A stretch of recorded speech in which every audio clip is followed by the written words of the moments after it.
तपश्चर्यासाठी चाललेले आहेत। देवगणांमध्ये चर्चा चालू आहे की आता ह्या शिवशंकरांना कसं उठवायचं, त्यांची तपश्चर्या कोण मोडणार। कारण का त्यांची तपश्चर्या का मोडायची, तर तारकासूर नावाचा राक्षस सर्व लोकात सगळ्यांना त्रास देत असतो। मग त्या ठिकाणी इंद्रदेव म्हणतात ब्रह्मदेवा, अहो त्या तारकासुराचा वध केला पाहिजे, त्याच्यासाठी काहीतरी उपाय केला पाहिजे, आपल्याला त्या ठिकाणी भोलेनाथांना जागा केले पाहिजे। मग विष्णुदेव म्हणतात अहो पण त्यांना जागा कसं करायचं आणि त्यांना का जागा करायचं। तर त्या ठिकाणी ब्रह्मदेव सांगतायत अहो त्या ठिकाणी भोलेनाथांचा विवाह त्या ठिकाणी झाला पाहिजे, विवाह झाल्यानंतर मग त्यांना जी काही आपत्ती होती त्यांच्याकडूनच त्या ठिकाणी तारकासुराचा वध होणार आहे, म्हणून आपल्याला भोलेनाथांना जागा केलं पाहिजे, काय करावं। मग त्या ठिकाणी इंद्रदेव एक शक्कल सुचवतात, आपण त्या ठिकाणी अप्सरा मेनका यांना पाठवायचं का। सगळ्यांना ती आयडिया पसंत पडते आणि मुनिवरांना सांगतात मुनिवर जावा तुम्ही मेनका अप्सरा यांना त्या ठिकाणी घेऊन या। मुनिवर येत आहेत, अप्सरा आणि मेनका त्या ठिकाणी दोघे असतात, दोघांना घेऊन जातात। अप्सरा इंद्रदेवांना म्हणतात इंद्रदेवा बोला काय आज्ञा आहे। इंद्रदेव सांगतात अप्सरांनो तुम्ही कैलासावरती जायचंय आणि भोलेनाथ त्या ठिकाणी तपश्चर्या बसले आहेत, तर त्यांची तपश्चर्या भंग करायची। अप्सरा त्या ठिकाणी कैलासावर जातात आणि त्या ठिकाणी नृत्य करतायत दोन वाजवा जय जय विठ्ठल रखुमाई जय जय विठ्ठल रखुमाई।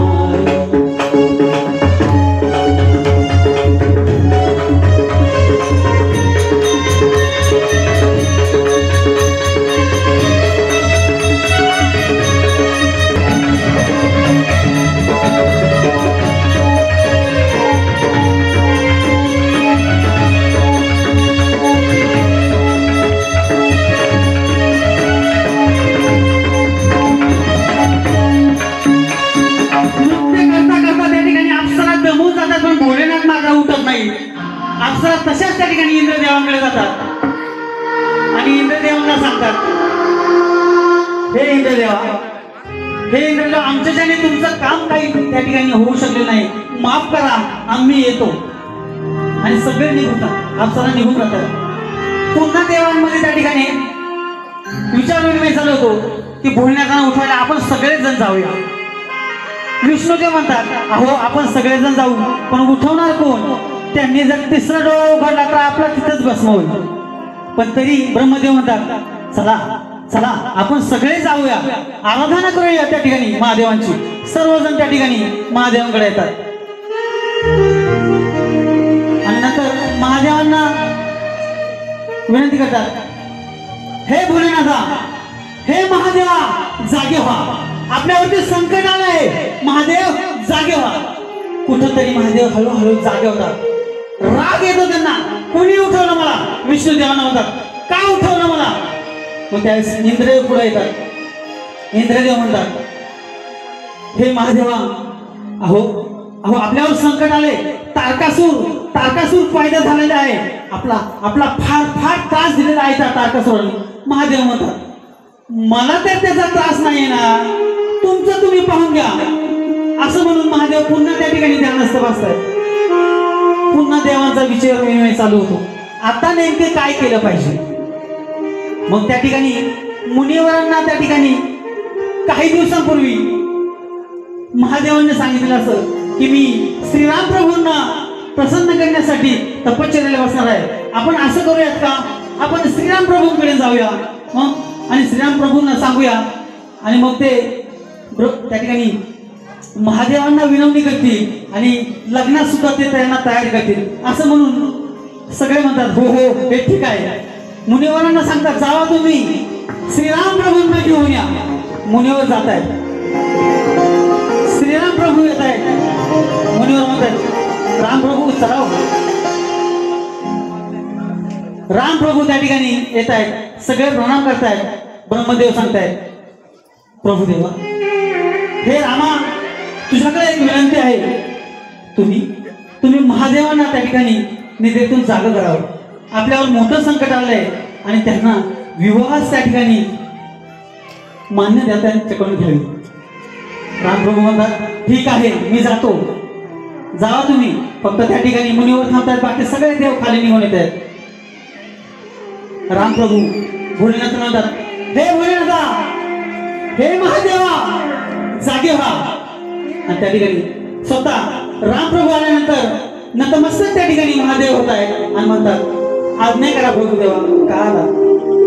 रामप्रभू म्हणतात अरे एवढं आपल्यावर संकट आलं असताना तुम्ही निद्रा घेत का? अहो महादेव, तुम्ही या ठिकाणी लग्नास तयार व्हा अशी मी आज्ञा करतो. आता प्रभुरामाने सांगितल्यामुळं त्या ठिकाणी महादेव तयार होतात. आज्ञा रामप्रभू म्हणतात कधी करता येईल? अहो कधी काय, आत्ताच, हे आत्ता जातो मी वराड घेऊन येतो असं म्हणत त्या ठिकाणी ताड करत महादेव निघून जातात. आणि नंतर रामप्रभू मुनिवरांना सांगतात मुनिवर इकडे या. मुनिवर तुम्ही आता राणी मैनावतीकडे जावा आणि त्यांना निरोप द्या की तुमच्या पार्वतीसाठी मी योग्य असा वर शोधलेला आहे. तुम्ही मैनावतीला जाऊन त्या ठिकाणी निरोप द्या आणि लग्न समारंभासाठी तयार करा. मुनिवर त्या ठिकाणी मैनावतीकडे जातात आणि रामप्रभू सुद्धा निघून जातात. वाटेतच त्या ठिकाणी मैनावती भेटते. दोघेही मुनिवर आणि मैनावती रंगमंचावरती असतात. मैनावती मुनिवर का आला? त्या ठिकाणी मुनिवर सांगतायत मला त्या ठिकाणी इंद्रदेव रामप्रभू भगवान विष्णू ब्रह्मदेव यांनी तुम्हाला निरोप पाठवलाय की तुमच्या मुलीसाठी योग्य वर आम्ही शोधलेला आहे. तुम्ही त्या ठिकाणी थाटामाटात विवाहाची तयारी करा. मग त्या ठिकाणी ती मैनावती म्हणते मुनिवर कसा असेल हो माझा जावई? अहो देव सुद्धा इकडे सुंदर असतील तर माझा जावई सुद्धा सुंदर असेल ना? हो अतिशय सुंदर आहे. तुम्ही लग्नाची तयारी करा. चला तोपर्यंत वराड येईलच. सगळेजण येत आहे ठिकाणी थांबतायत आणि इकडे वराड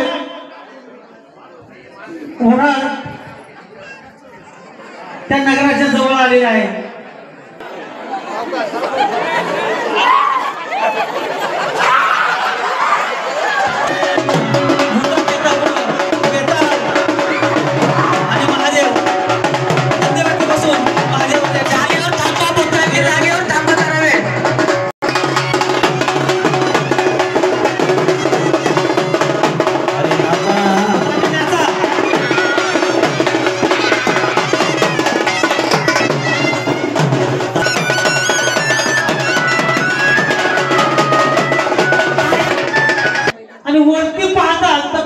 भोलेनाथ दिसल्यानंतर गळ्यात दागिना नाक हाडांचं तिथंच बेस सुद्धा पाडतात. मुलीवर येतात पळत त्यांच्या तोंडावरती पाणी मारतायत,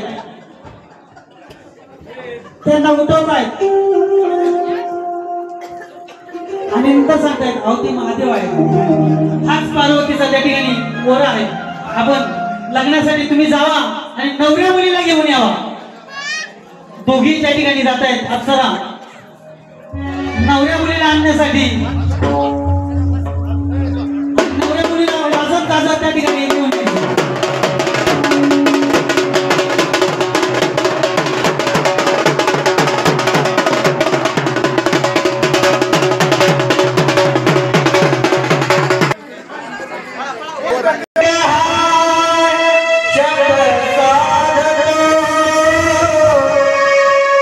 अभिमान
चालू घडामोडींचे अपडेट्स जाणून घेण्यासाठी आपल्या डिजिटल न्यूज चॅनलला नक्कीच सबस्क्राईब करा, लाईक करा, शेअर करा आणि कमेंट देखील करा. आणि हो, बेल आयकॉनवर प्रेस करून नोटिफिकेशन्स अवश्य